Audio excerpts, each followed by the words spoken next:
लोकसभा चुनाव 2024 की बात करें तो कानपुर नगर सीट पर बीजेपी की तरफ से सबसे चौंकाने वाला नाम आया है। सारे कयासों को दूर करते हुए पार्टी ने रमेश अवस्थी को यहां पर टिकट दिया है, जो कि बहुत वरिष्ठ पत्रकार भी रह चुके हैं। आज हमारे साथ मौजूद हैं रमेश अवस्थी जी, उनसे बात कर लेते हैं।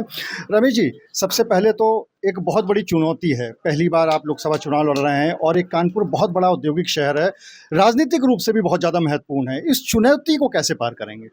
देखिए, कोई चुनौती नहीं। आज आपने देखा है जिस तरीके से भारतीय जनता पार्टी का जो संगठन है, सांगठनिक ढांचा है, वो बिल्कुल ब्लॉक जो बूथ स्तर पर है और सभी बूथ के पदाधिकारी, सभी मंडल के पदाधिकारी, जिले के पदाधिकारी में जितना उत्साह आपने देखा है, उससे आज तय हो गया कि रिजल्ट क्या आना है। मतलब हम लोग भारी बहुमत के साथ चुनाव जीतने जा रहे हैं।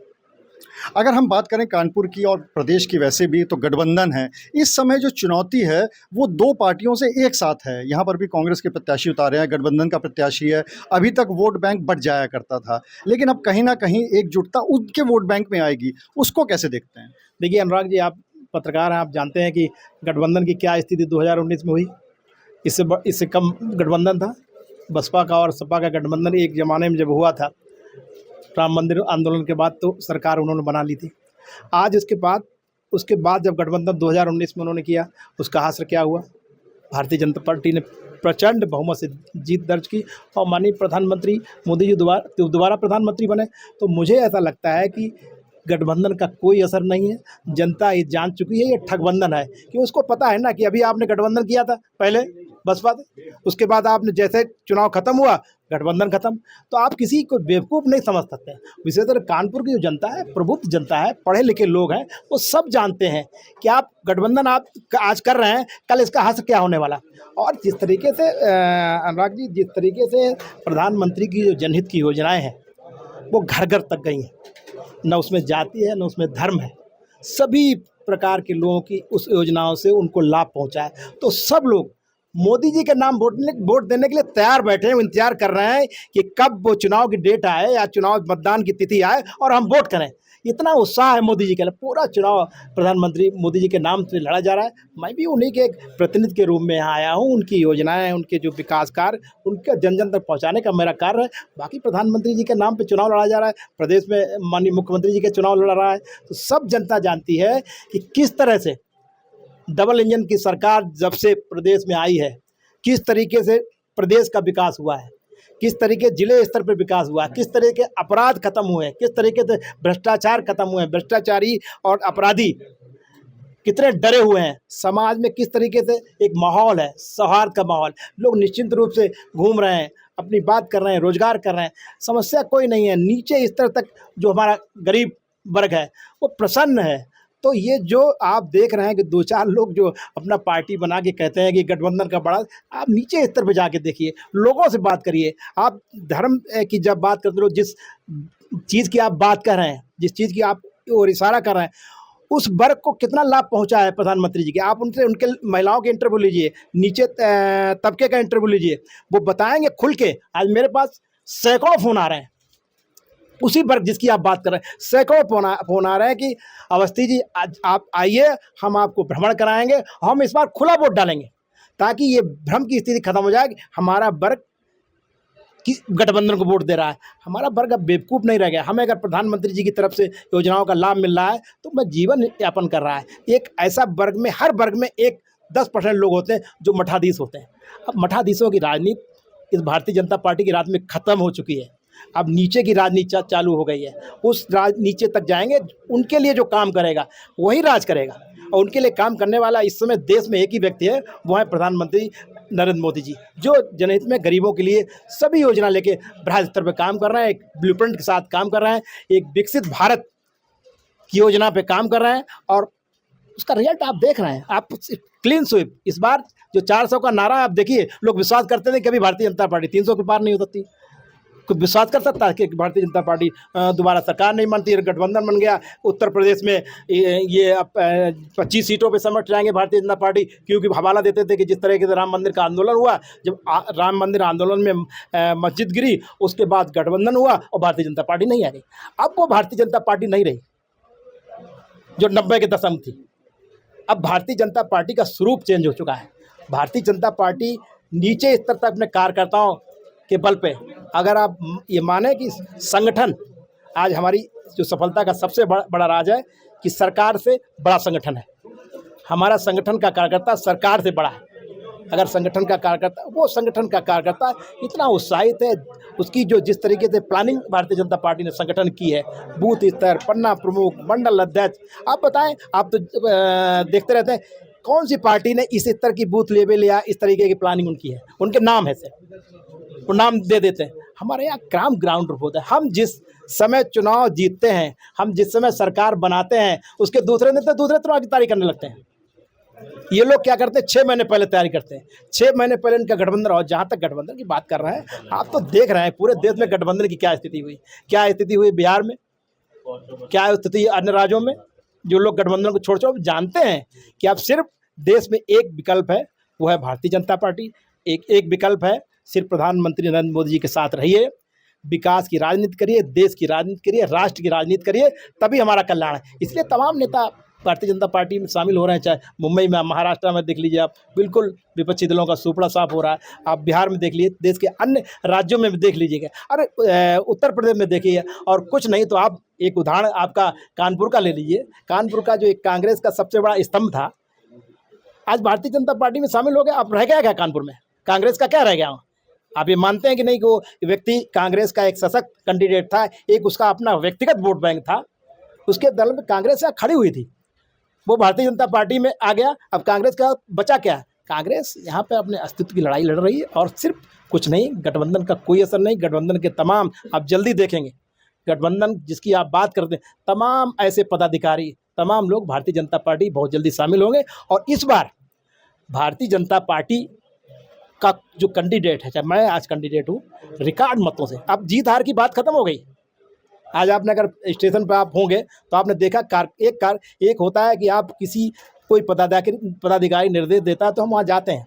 आज कार्यकर्ताओं का उत्साह कितना था, वो कह रहे हैं नहीं, जीत तो हम गए हैं, हमें 5 लाख से जीत का अंतर करना है, 5 लाख के जीत का अंतर होगा। माननीय प्रकाश जी ने कहा, माननीय अध्यक्ष जी ने कहा कि हम 5 लाख का अंतर, तो अभी आप लोगों को लग रहा होगा कि 5 लाख नहीं। आप देखिए, जल्द चुनाव आने दीजिए। आज से तो चुनाव का हम लोगों ने प्रारंभ किया है। 1 हफ्ते बाद देखिए, पूरे कानपुर की तस्वीर नजर आएगी, और आपको कहीं विपक्ष दिखेगा नहीं। आप उनके नेता भारतीय जनता पार्टी में दिखेंगे, और जो आज पार्टी में है भी, वो वोट हम लोगों को दे रहे हैं। आपने अभी संगठन की बात की थी, और ये जग जाहिर है कि कानपुर नगर की अगर हम बात करें तो बीजेपी के अंदर हमेशा से 2 गुटों के बीच में गुटबाजी रही है, और ये हमेशा आप लोग नकारते रहे हैं, लेकिन तो भी जग जाहिर है ये बात। उससे कैसे निपटेंगे? वो भी एक बहुत बड़ी चुनौती। देखिए, निश्चित रूप से आप बात कानपुर की न करें, बात पूरे प्रदेश की करें, पूरे राष्ट्र की करें, सभी दलों की करें। किस दल में गुटबंदी नहीं होती, किस जिले में गुटबंदी नहीं होती? हर जगह होती। लेकिन दूसरे दलों की गुटबंदी और हमारी गुटबंदी में बड़ा अंतर है। हमारे यहाँ मतभेद होते हैं, मनभेद नहीं होते। और जब हम चुनाव में अपने विचारों में आपस में बात करते हैं, तो आपस में वैचारिक मतभेद हो जाते हैं हमारे। उन वैचारिक मतभेदों को आप लोग उसको एक हाइप देते हैं कि बड़ा वैचारिक। आप देखिए ना, क्या आप जब यहाँ पे चुनाव हुआ था, मेयर का चुनाव हुआ था, आप लोग अगर बड़ी गुटबंदी है और मेयर का कैसे चुनाव होगा, समाजवादी पार्टी लीड कर रही है, ये है। हासिल क्या हुआ? क्योंकि सभी हमारे पार्टी के जो नेता हैं, हमारा कार्यकर्ता है, वो असंतुष्ट क्षण भर के लिए हो सकता है, लेकिन जब वोट डालने जाता है तो कमल वोट देखता है, वो कमल को देखता है, वो व्यक्ति को नहीं देखता है। वो सभी अपने विरोध भूल जाता है और वो कमल को वोट देता है। तो यही है, कानपुर में कोई गठबंदी नहीं है, किसी तरीके कोई ने आपस में वैचारिक मतभेद है, वो पहले भी समाप्त हुए, फिर सब छोटे मोटे, बड़े भी छोटे, कोई वो नहीं है। आपने देखा कि जिस तरीके से आज लोग यही गुटबंदी कर रहे हैं कि सांसद जी ने एक बड़ा हृदय, बड़ा दिल दिखाते हुए स्वयं पत्र लिखा, स्वीकारा कि भाई मैं चुनाव नहीं लड़ना चाहता हूँ। अगर गुटबंदी होती तो क्यों कहते कि मैं नहीं लिखना चाहता हूँ? मेरी उनसे बात हुई, उन्होंने कहा, रमेश अवस्थी जी, मैं पार्टी का व्यक्ति हूँ, जिसको टिकट मिली उसको मैं पूरी तरीके से लड़ाऊंगा, और मैं आपके साथ हूँ। ये मुझसे व्यक्तिगत बात, और वो हमारे गार्जियन के रूप में है। हमेशा उन्होंने आशीर्वाद दिया, हमेशा हमारे कार्यक्रम में आते रहे, हमेशा उन्होंने इसलिए किया। हम उनको आज भी गार्जियन मानते हैं और आगे भी गार्जियन रहेंगे, और पूरी तरीके से बात कर रहे हैं। रही बात दूसरी बात, आप जिस गुट की बात कर रहे हैं, वो लोग आज पूरे उनके लोग सब यहाँ दिखाई दे रहे थे। किस दल के लोग नहीं थे? हाँ, कुछ लोग ऐसे हैं जो अपने व्यक्तिगत कारणों से कहीं गए हुए हैं, दर्शन करने गए हुए हैं, कहीं अपने कार्यक्रम में गए, वो है नहीं, वो ऐसा नहीं कि नहीं है, उनके बाकायदा हम लोग उनके संपर्क में, और ऐसे 1 या 2% है। पूरी तरीके से भारतीय जनता पार्टी का संगठन भारतीय एक है और भारी बहुमत। बात अनुराग जी यहाँ पे सिर्फ जीत की नहीं है, संगठन की जो प्लानिंग है और कुछ चीज़ें आपको नहीं बताई जाती हैं। प्रकाश जी बहुत कुछ बात करते हैं, दीपू जी कुछ कर रहे हैं, लेकिन इंटरनल हम लोग क्या कर रहे हैं वो नहीं शेयर करेंगे। वो हम लोग जो प्लानिंग हम लोग चल रहे हैं एक बड़ी जीत की तरह जा रहे हैं, और ये मैसेज देने के लिए कि माननीय प्रधानमंत्री जी ने जो हम पे भरोसा जताया, तो हम उनके भरोसों को कायम रखें। हम ये दिखाएं कि कानपुर का हर कार्यकर्ता मेहनती है, पार्टी के लिए वफादार है और अपनी जान लगा के इतनी बड़ी जीत दर्ज करके आपके खाते में दी है। एक आखिरी सवाल, अभी जब आप संबोधन कर रहे थे तो एक कार्यकर्ता ने कहा कि कुछ ऐसा करिएगा कि जीतने के बाद आप 4 दिन यहाँ पे रहें। इसे दूसरे शब्दों में अगर देखा जाए तो यहाँ से जीतते तो हैं प्रत्याशी बीजेपी के, लेकिन कहीं ना कहीं उनका वहाँ पर मंत्री पद देश की सेवा के लिए नहीं हो पाता है। इस बात का यहाँ की जनता को भी काफ़ी एक दर्द है, इस बात को आप संगठन तक पहुँचाएंगे? देखिए, ऐसा है, जिस कार्यकर्ता ने ये बात की मैं उसको अप्रिशिएट करता हूँ, उसके दर्द को भी मैं अप्रिशिएट करता हूँ, और ये दर्द होना चाहिए और ये बात होनी चाहिए, ये इस मंच को फोरम पे आना चाहिए कि हम आज मेंबर ऑफ पार्लियामेंट का चुनाव लड़ रहे हैं। किसकी दम पे लड़ रहे हैं? कौन लड़ा रहा है? कौन जिता रहा है? आप लोग जिता रहे हैं, तब लोग जिता रहे हैं, और कल आप लोग हमारे पास जाएं या मैं यहाँ आऊँ ना, तो फिर क्या उसको दर्द नहीं होगा क्या? तो उनका दर्द जायज़ है, और मैं तो प्रयास नहीं, मैं आपको भरोसा दिलाता हूँ कि जिस कार्यकर्ता की जो भी समस्या है, जो भी चीज़ उनके सुझाव हैं, उसको मैं 100% लागू करूँगा। और कानपुर में भी तो चुनाव नहीं हुए, इसलिए मैं एक जो प्रक्रिया है चुनाव की उसके तहत नहीं कर सकता हूँ, लेकिन आप मान लीजिए कि जो जीत का सिलसिला आगे बढ़ रहा है, मैं कर पाना, तो कार्यकर्ता यहाँ का खुद सांसद होगा, और यहाँ पर जो वो कह रहे हैं उतना ही मैं समय दूंगा, और यहाँ मैं उनके लिए समय दूंगा, और वहाँ पे कार्यकर्ताओं के लिए दिल्ली में भी समय दूंगा। तो जो भी दर्द है, मैं नहीं जानता हूँ कि उनको क्या रहा क्या नहीं। हालांकि हमारे सांसद जी आते रहते थे, लेकिन कैसे उन्होंने कहा मुझे नहीं पता। लेकिन भारतीय जनता पार्टी का कोई सांसद हमेशा क्षेत्र में, कभी जो भी हैं क्षेत्र में सब दौड़ा उनके होते रहते हैं।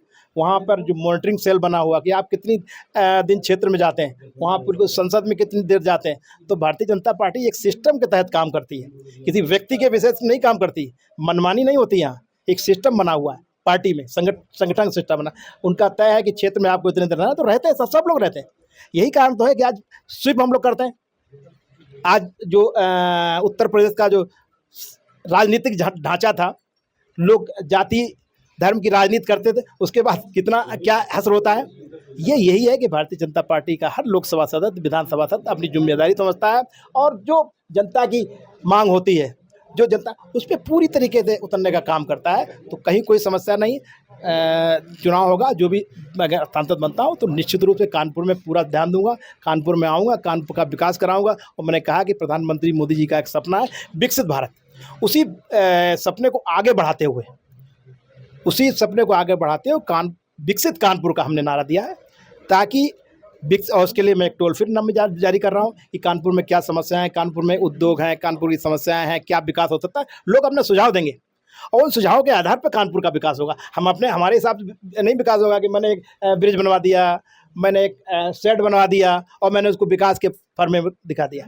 मेरा अपना मानना है कि जो कानपुर के लोग हैं वो तय करें यहाँ क्या विकास होना चाहिए। ये जरूर है कि सबकी बात नहीं मानी जाएगी। हमारी एक पूरी टीम है, हमारे जिला अध्यक्ष जो दोनों हैं, हमारे क्षेत्रीय अध्यक्ष जी है, ये सब मिलके तय करेंगे इतने सुझाव आए हैं, हम इतने सुझाव फाइनल करते हैं, उन्हीं सुझावों पे काम होगा, किसी के मेरे सुझाव पे नहीं काम होगा। तो आपको एक कानपुर की राजनीतिक तस्वीर अलग दिखेगी, मैं आपको भरोसा दिलाता हूँ। तो आप थे रमेश अवस्थी जी, जिनका ये कहना है कि पार्टी के अंदर मतभेद हो सकते हैं, लेकिन मतभेद बिल्कुल नहीं है। और साथ ही साथ उन्होंने ये भी कहा कि वो विकसित भारत की तर्ज पर विकसित कानपुर की एक प्रक्रिया को आगे बढ़ाएंगे। अब बाकी तो जनता जनार्दन होती है लोकतंत्र में, तो 4 जून को ही पता चलेगा कि किसके हिस्से में हार आती है और किसके हिस्से में जीत। कैमरामैन अनिल के साथ अनुराग अग्रवाल, TV9 कानपुर।